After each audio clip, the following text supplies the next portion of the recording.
Hello, everyone, and thanks for joining us. I'm Nicola Solomon, the Chief Executive of the Society of Authors, and I'm really excited to welcome you to the first of our afternoon teas.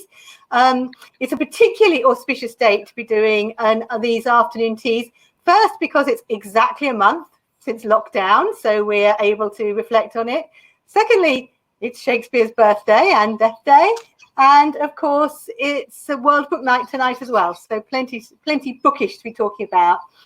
And we're really lucky to have as our first guest in the room, Joanne Harris, who's got her cup of tea, I was glad to see. I have indeed. Joanne hardly needs any introduction, but just so there's a purpose for me to be here. Joanne was born in Barnsley of a French mother and English father.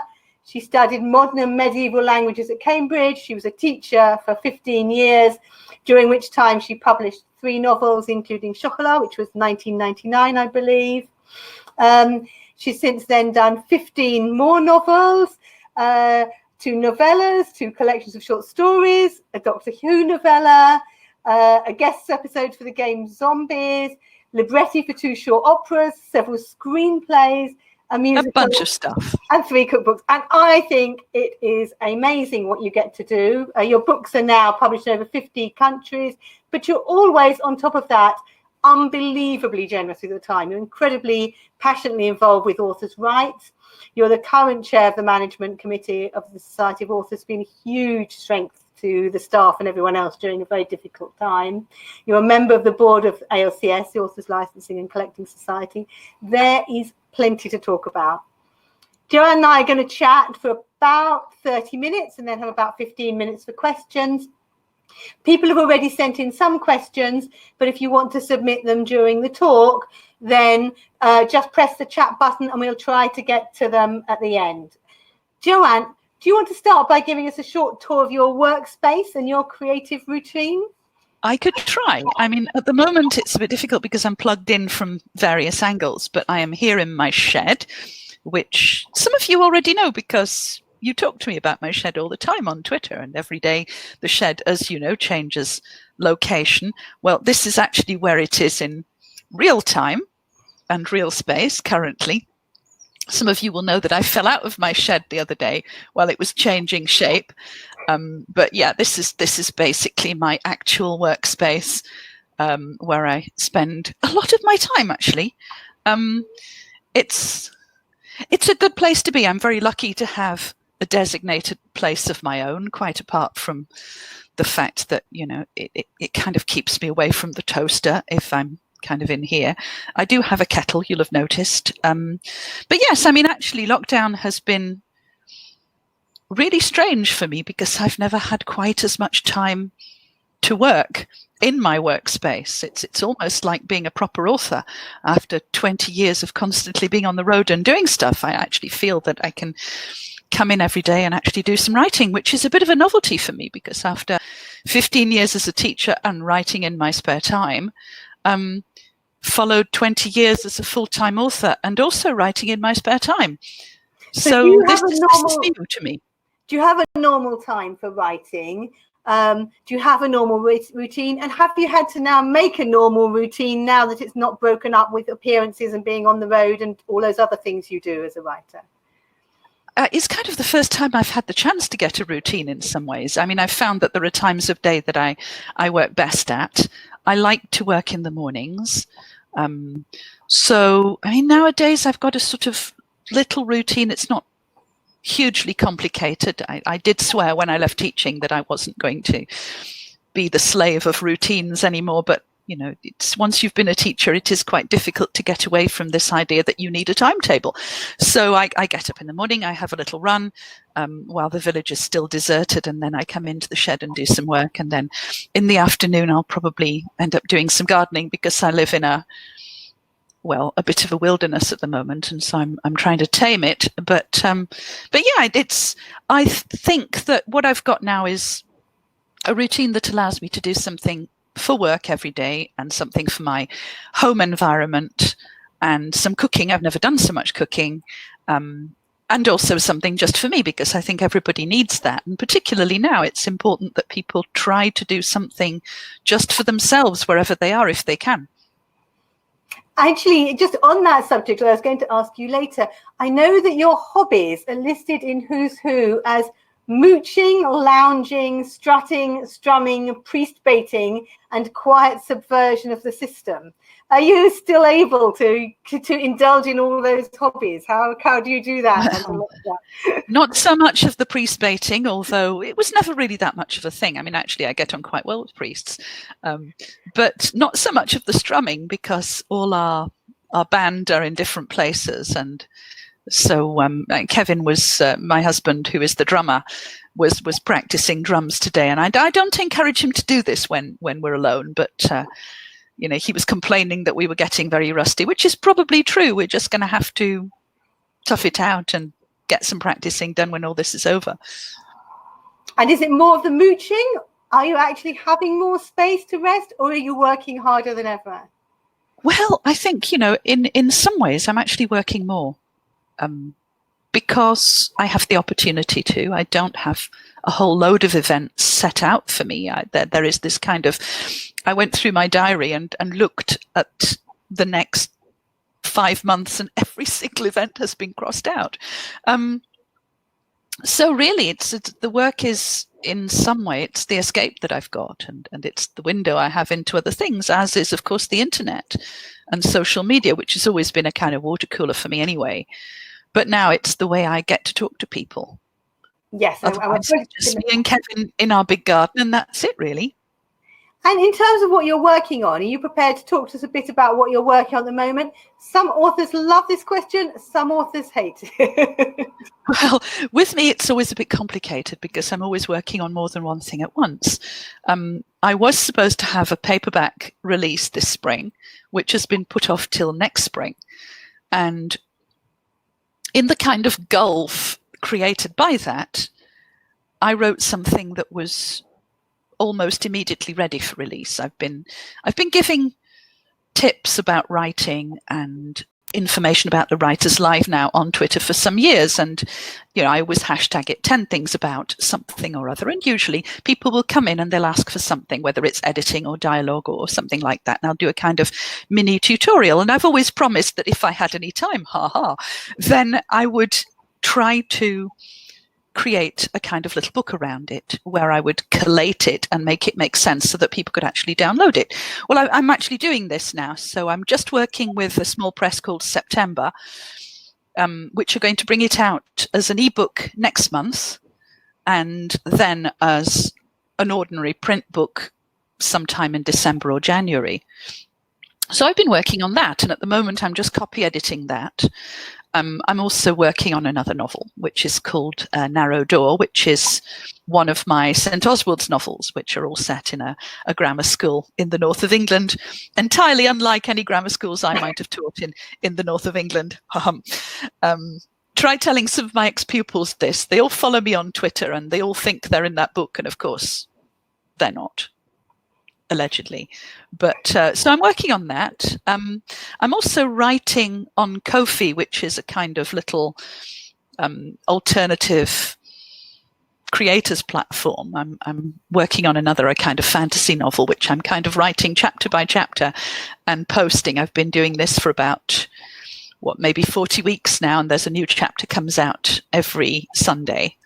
And I'm just about to finish that, which is quite fun, because it means that if I get stuck on the novel that I'm writing, I can jump to something else. That's really an interesting way. You've got so many varied things, and it's such an interesting way to write a novel, because in fact it's very traditional. That's a very Dickens type way of writing a novel. Do you have that Dickens habit of changing it in light of what people say to you and in light of which bits went down well with the public, or do you have a very strong idea all the way through of what your plots are going to be? Well, nobody seems to have very strong ideas of where it's going, so I'm just kind of taking it the way I want to take it. It's a story which is, I'm not quite sure how it's going to end either. So it's a bit of a mystery tour for all of us at that point. But, just one chapter a week, and it's going fine. And I haven't got stuck yet, touch wood. But it is a way for me to escape this rather dark and fetid world that I'm inhabiting in the novel, and go to something a bit less challenging in some ways.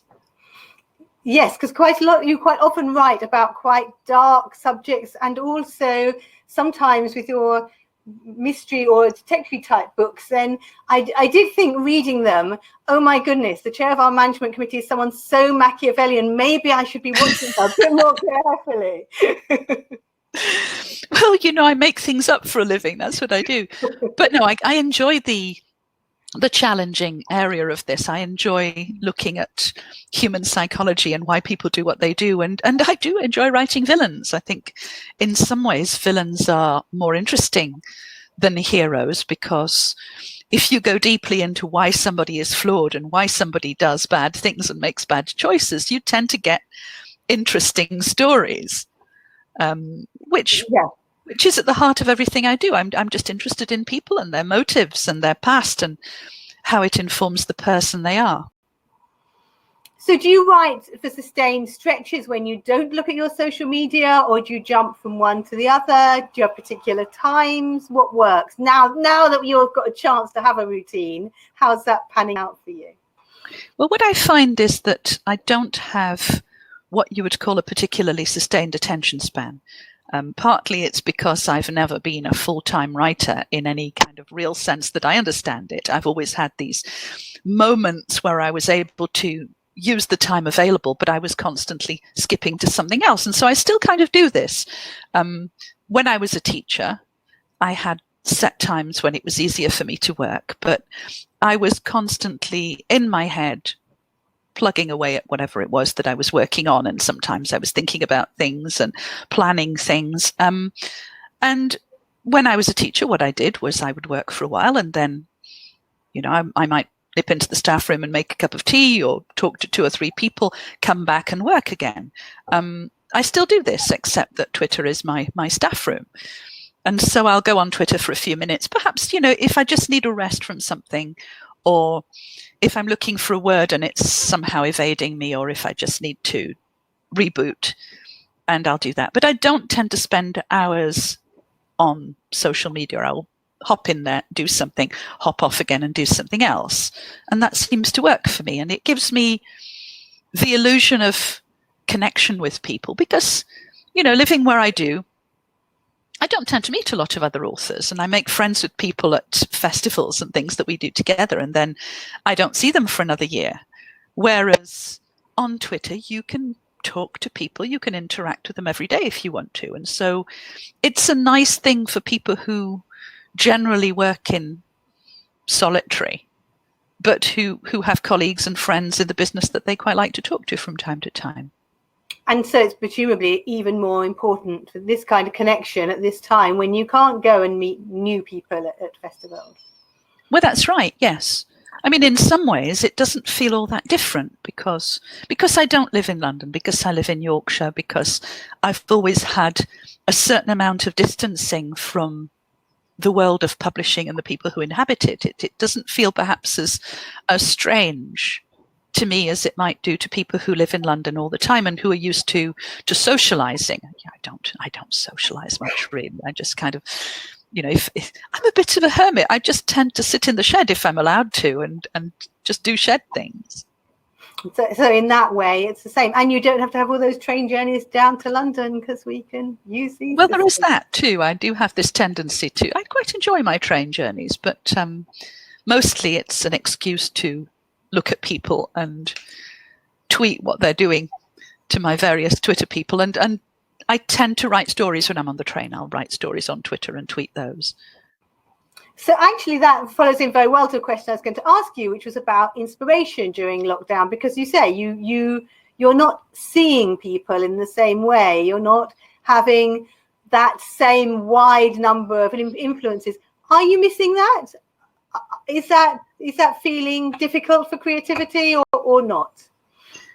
Well, I always thought when I quit teaching, there was a year or so where I was really quite worried that I wouldn't have the same level of creative energy than when I was teaching, because it was clear to me that the human stimulus of being surrounded by people and different situations to have to deal with was part of the process. And I thought, well, what's going to happen if I'm just, stuck at home? What will I do? turns out that what I do is watch DVDs of Blake's Seven and make toast, which is kind of what I'm doing now too. Fortunately, social media allows for not quite the same, obviously, but it does allow for a lot of human stimulus. It allows for a lot of conversations. It means that I can talk to people that I wouldn't necessarily ever have met about things that I know nothing about. And so it's a learning environment to me. And obviously the human element is slightly different, but it is there. It's not as if, it doesn't exist at all. So it's good for me, I think, to have that.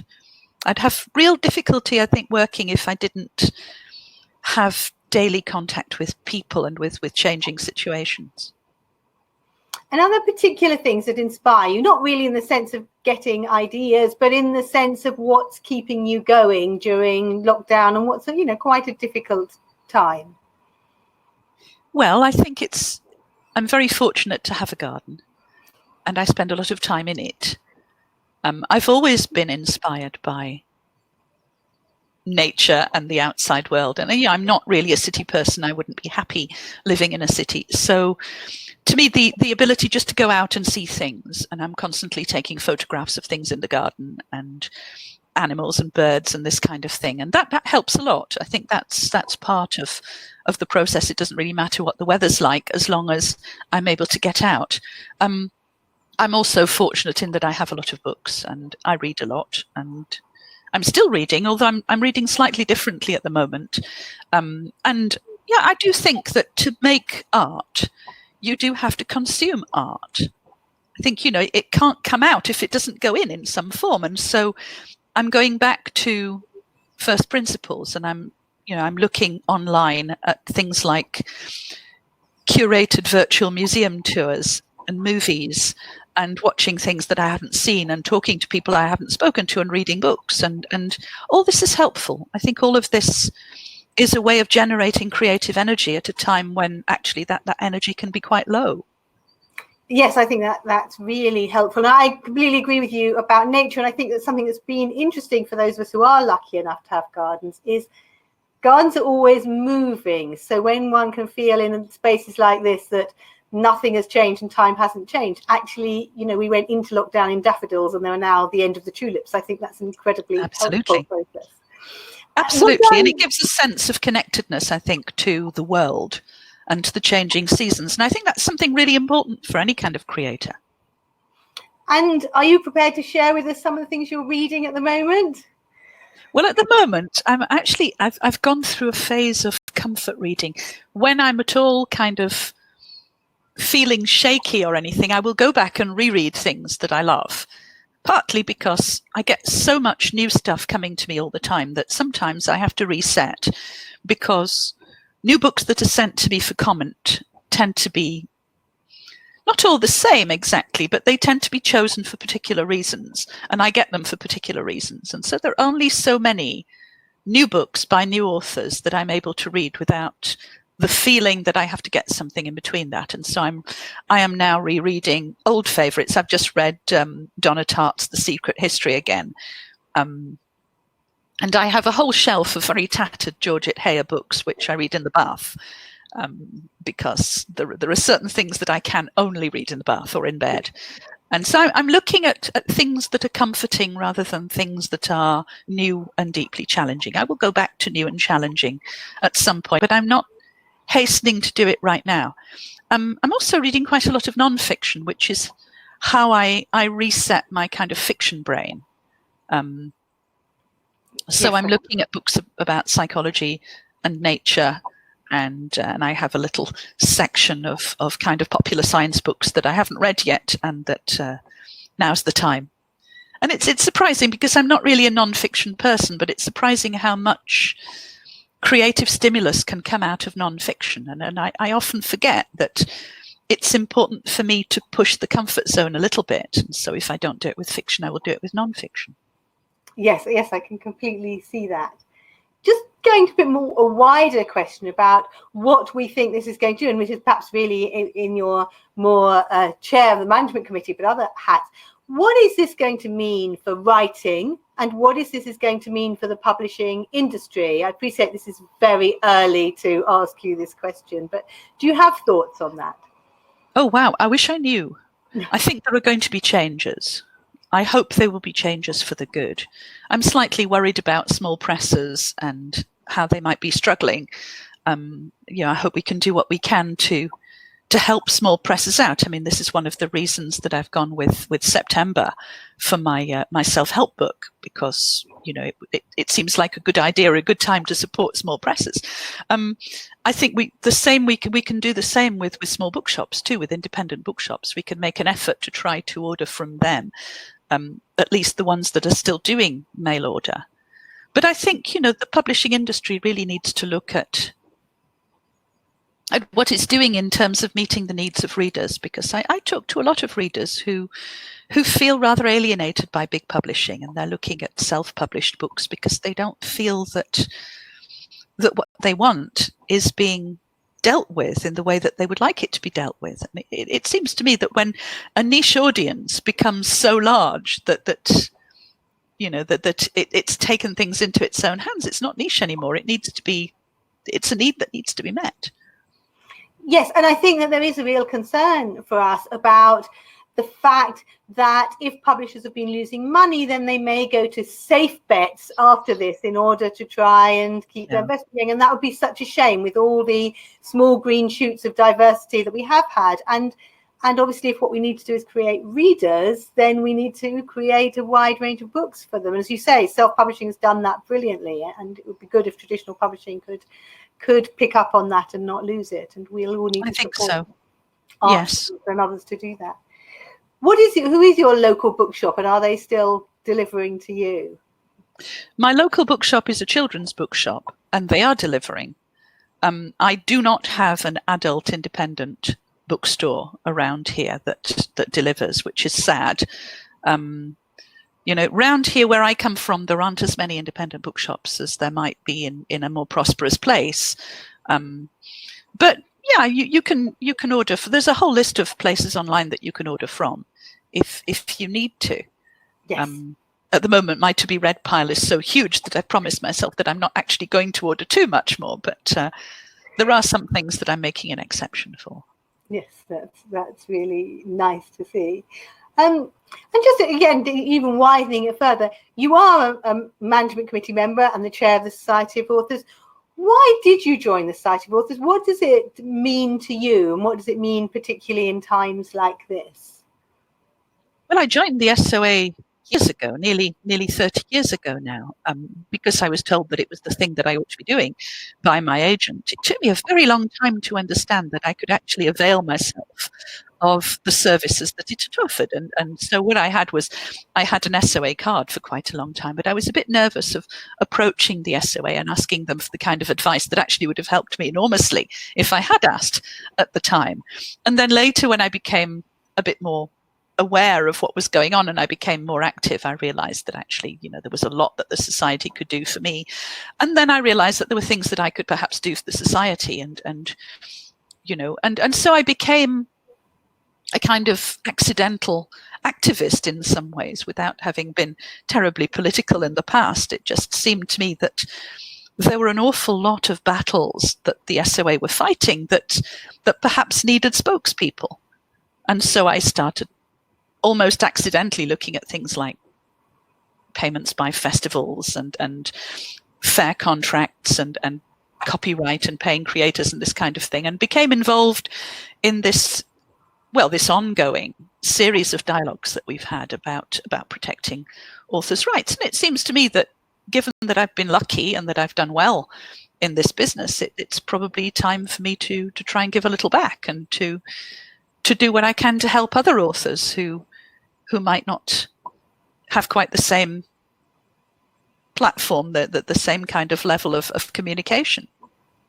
Well, you've been a brilliant advocate, and we really appreciate it. I think because I know that people are burning with questions for you, I'm going to spend 20 minutes now asking some of those questions that I've been given, more or less in the order I've got them. So the first one we had from Penelope Jenkins, said almost, I think, as soon as we advertised this series, was, what are your tips for longevity as an author apart from writing great books? And here for these great books, I would say. Yeah, that's one of those questions where I kind of wish I knew the answer. I do think that it's very much up to the individual, but with me, my idea has always been to diversify as much as possible, because selfishly, I like to diversify. I like to write different things, but also I think that, if you're looking at a career of decades rather than just a few years, it's important to look at different audiences. And the fact that, when my first book, when it came out, some of my readers weren't even born. So what I have done, which to a certain extent was not an easy decision to make, but it was the only decision because it's the only way I work. I decided that I wouldn't always write the same book.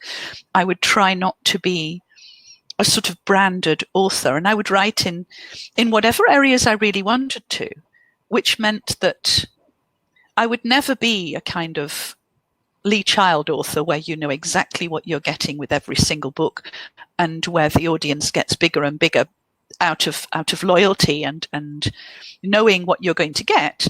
But I would have an audience whereby some people would read only the books in my kind of crime thriller series. Some would read only the books set in France. Some would read only the fantasy books.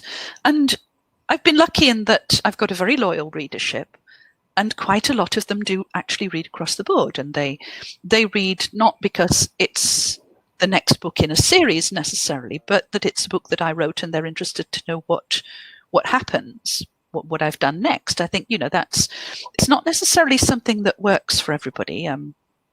But yeah, it's worked for me. And I feel that, if suddenly I cease to have an audience for one type of book, then, I might still have readers in one of those other areas. But I think you just have to work really hard and follow whatever it is that you want to do. Because I think trying to second guess what the market wants, what readers want, what publishers want is just such an impossible thing anyway. And you write some as Joanne Harris and some as Joanne M. Harris. Was that something that publishers asked you to do, or did you make a particular point of doing that? Well, at the time, I had two publishers. And for one, I wrote mainstream fiction, literary fiction as Joanne Harris. And for the other, I wrote fantasy fiction as Joanne M. Harris. And I did that partly because I had two publishers and I wanted to make it clear that I had a slightly different identity with each one. But also, I think because I was aware that there was a section of my readership that probably needed warning, that my book, the book with my name on it, might not have all the things they expected to find in there. And it might have, it just seemed fair to me to explain in some subliminal way that this book might have Norse gods and dragons and flying snakes and werewolves and this kind of thing. And if you don't want those things in your fiction, then just, stick to the ones that are by Joanne Harris and not the ones that are by Joanne M. Harris. What I do get, even now, even though I've never made any secret of the fact that it's still me, I get people going, I bought a book by that Joanne Harris and it was the wrong one. How could I have thought that was Joanne Harris writing that garbage? Or whatever. It's very funny because I think, people don't expect an author to diversify. And that's partly because publishers do such a great job of putting us all into little boxes. Yes, I think you've done very well to be able to do it, because I know a lot of publishers don't like it. So I've been a completely different type of question from Rudy here. Neil Gaiman has suggested that the biggest challenge that lockdown has presented him, apart from an excess of some peculiar New Zealand fruit, he's going to be one of our later interviewees, by the way, everyone, has been that his creative urges have been stymied by ennui and childcare. What's been your biggest challenge? We talked a bit about this.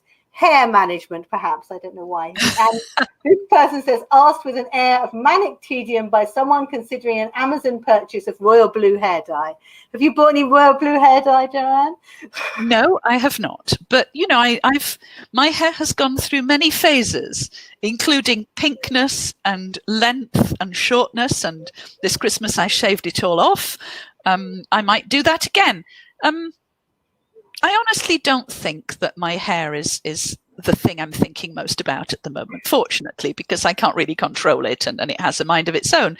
I think the challenge with me is the anxiety of what's happening to other people. And my daughter and her husband are in London in their little house there, and my parents, which the parents are the reason I'm self-isolating here, because I have to look after them in their house and they're not leaving. And so I'm making sure that I'm not in contact with anybody who might be infectious. I think other than that, I'm in a good position as a writer, because I have a lot more space and time than most people have. And it's not all bad. I'm aware that I'm very lucky. And Justina Hart's asked, though you're not in this situation, thank goodness, but what advice would you give to someone who's struggling to write at the moment because of physical or mental illness, or who is going through a lot of stress? Well, I think the first thing to do is absolutely do not put yourself under pressure to write if you don't feel like it. The writing is something that comes and goes. We all get moments where writing is more difficult than other times, and self-care comes first. Absolutely. There's a lot of nonsense going on around Twitter at the moment about how various people have already written 500,000 words of their new oeuvre. And not only are these people probably not quite as brilliant as they're making out, but also, so what? Nobody should be putting themselves under pressure to write or to be wonderful or to use this opportunity to get ripped or whatever, because absolutely self-care comes first. And, it's, if you can get out of this feeling okay, then you're already doing very well. I think this idea that we must all be superhuman and that we must have perfect bodies and make sourdough bread and have brilliant hair and also write that novel we've been waiting to write. It seems to me a very counterintuitive way of approaching things, because writing doesn't come from that place. Writing doesn't come from a place of stress and anxiety. It comes from a place of calm and joy and reasonable mental health. And so, yes, deal with that first and be kind to each other and to yourselves.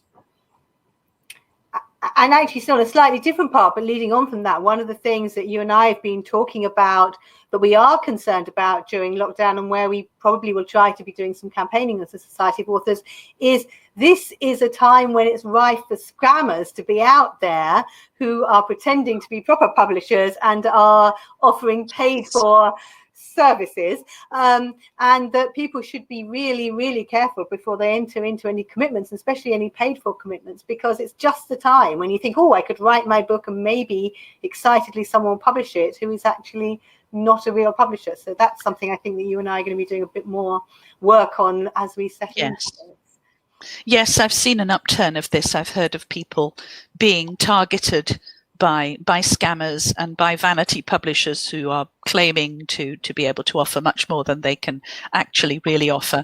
And fake agents also. I've heard of a number of people posing as agents who are not really proper agents, approaching authors and asking for money, basically, for their services. Real agents don't do this, folks. Real publishers don't ask you for money.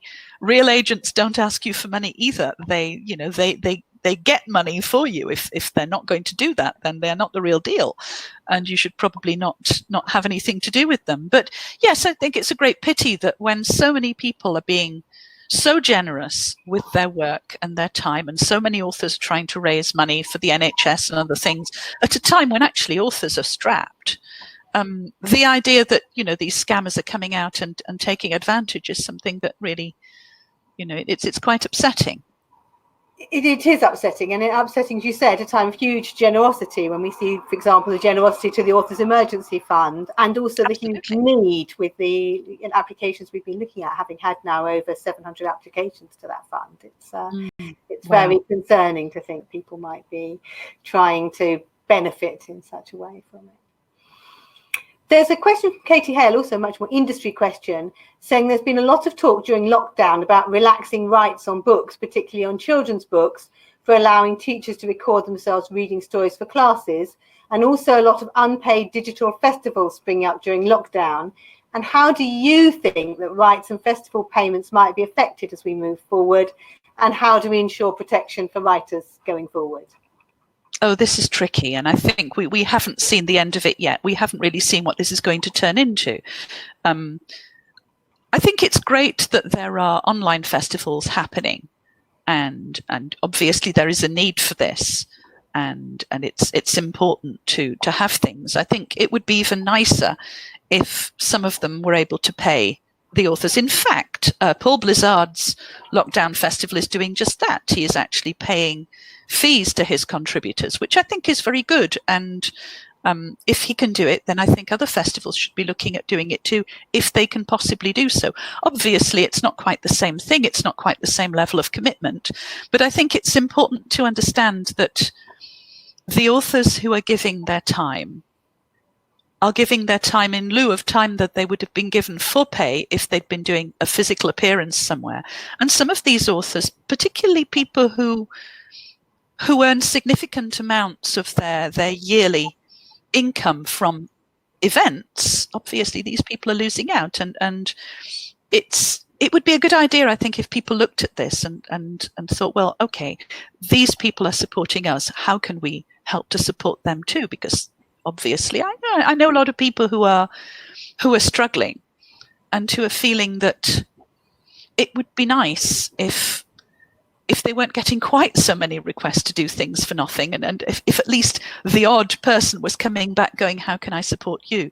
But I think this is a long conversation that we're going to have, and it's going to evolve over time. I think obviously festivals won't stay virtual all the time, but it is important to understand that exposure isn't always enough for an author. It's good, it can be very helpful, but it's not a living. And it has to lead to something that leads to a living. And it ties into the method, to the arguments we always make, exactly that. You know, as we all know, you can die from exposure. It's not something that's there unless it doesn't particularly add to large amounts of sales on the whole. No, it doesn't. And as you say, the Lockdown Literary Festival can pay, so others can pay. And this has always been an argument of ours and a concern of ours. And as well, on the part about giving up rights for schools and so on, lots and lots of people have made free things available, but that doesn't mean that authors should be pressured to do so. And we all think that stories are essential, but we don't see Tesco's giving away hand sanitizer for free. No, and I don't think it's wrong for authors to ask to be paid either. It is. It's not as if it was a huge amount either. It's a token amount. It's a respect amount, and I think nobody is going to make a vast living out of the kind of sums we're talking about here. But it's very much about how we value authors and what they create. And I think it's great that authors are offering to do things for free, and good for them if they're offering. But I think that it has to be a process of choosing to do something, as opposed to a feeling coming from everybody that actually authors are just giving stuff away for free, so we may as well all of us have some. I think it's got to be understood that this is a gift that you're getting, and not something which is an automatic entitlement. And I think there's a fine line to be drawn between those two things, because obviously we want to do what we can to help schools and to support teachers who are doing a sterling job. On the other hand, it doesn't mean necessarily a kind of blanket waiving of all copyright either. There's got to be something better than one or the other here. Yes, and after all, you know from your board work at ALCS, though we have fantastically good licensing arrangements, and people do give a lot of stuff for free. So we should be just directing towards free resources which themselves benefit authors. Something we saw today, I don't know if you saw it, the Arts Council has actually given libraries a lot more money to buy ebooks and audiobooks. That will mean that authors benefit, but also people benefit by having that free access. And if everybody used their libraries more, that would have the huge advantage that authors would be paid, but also our libraries would be supported, which is another area I think we really have to look at. We cannot afford to be devastating libraries just because people can't go to them at this point. No, absolutely. A lot of libraries lend out ebooks anyway. I think this is going to be the way forward, I think, to many libraries anyway, regardless of how long lockdown continues. And a very different question, going back to your own writing, Catherine Blesson asked, how does screenwriting fit into your scheme of work? Have your screenplays come out of your own novels, or were they original ideas? Well, it depends which screenplay you're talking about. I didn't write the screenplay for Chocolat. I did do a screen adaptation of Coastliners, which ended up not being made. I did another original screenplay, which I was kind of working on for years. That wasn't made either. Most of screenplay writing is very frustrating because much of it is working on something which may or may not ever see the light of day. And so I tend to take these projects on irregularly when I feel like it, when it's something or somebody that I feel like working with. But it's not the same as writing novels, which is the bread and butter of it, which has to be much more regular and stable. And also, when I write a novel, I've got a pretty good idea that it's going to come out at some point. Whereas with a screenplay, that's not the case. Sometimes, a lot of the time, I've found heartbreakingly, it is something you can commit to for years and you'll be paid for, but it may just never be made at all. And Joe Simmons asked, have you ever been asked to write a novel a certain way or about an idea which you're not keen on at first? And how would you approach that? And I raise it here because obviously with screenplays, there's also much more people saying you should be doing this and making these changes, whereas a novel tends to be much more of a whole thing for you. How do you feel about that? And also we've had a question actually from Fiona Marklin about whether you use alpha and beta readers. So these are all questions about how you accept, how you like other people's ideas, creative input, or whether it all has to come from you, really.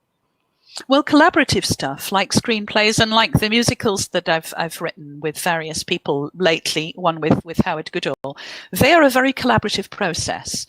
You enter knowing that it's going to be a collaborative process. And if you don't want a collaborative process, then you don't agree to collaborate with people. With a novel, there are limited numbers of people that I would want to collaborate with. I have never collaborated in writing a novel. I've never accepted a suggestion for a novel by an editor. In fact, I've been the other way, really. I've said, okay, I'm writing something. When it's finished, you'll see it, and then we'll talk. Which has led to some surprises, I think, from the publisher's perspective. But it's also meant that I've been pretty much free to write almost anything I wanted, which is unusual, but also good for me because it's the way I work best. I don't have beta readers in the way some people have them. I have an editor who has sub-editors who passes, she herself has beta readers. And so what happens is I will do my first draft. I'll then send it to my editor. She will read it. She will also probably give it out to 4 or 5 other readers, people I won't necessarily know.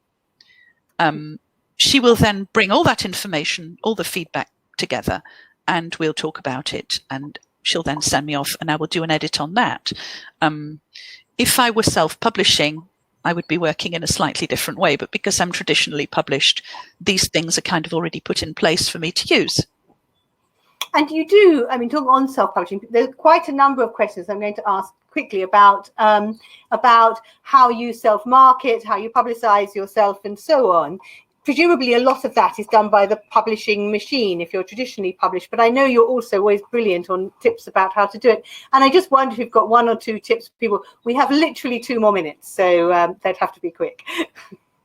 Yeah, I think you're lucky if you're with a traditional publisher because they tend to put certain things in place.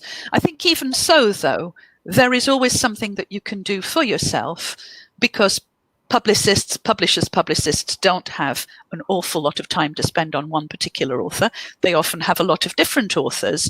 And it's a good idea for people to use whatever platform they have on social media to publicize themselves. And I think, that the real secret is not to sort of bang on it to people on Twitter going, buy my book, because very often that's quite a boring approach and it puts people off. I think in some ways it's better to engage within the community and to engage on a kind of daily basis with the writing community and get people interested in you, after which they might be interested in your book. But it's not the other way around. Social media is not really a sales platform, and I don't believe that it works that way. And is there one more word you want to say before I close us off? Well, thank you. Thank you to you for interviewing me. Thank you to all of you for being here. And just remember, be kind to each other. Be kind to yourselves. Don't try to do too much. Writing will come when it comes. Lots of people are asking me this on Twitter, how to restart their writing. Don't worry if it's not starting right now. It's one of many things that will just take their time to come back, but they will. Thank you so much, Joanne. You've been so generous with your time and your tips and all the wisdom you've given us. It's been really fantastic, and I'm sure that everyone else enjoyed it as much as I have. And for everyone, don't forget to come back next week when I'm talking to Philip Pullman. And many, many thanks for everything. Thank you so much. Bye. Bye-bye.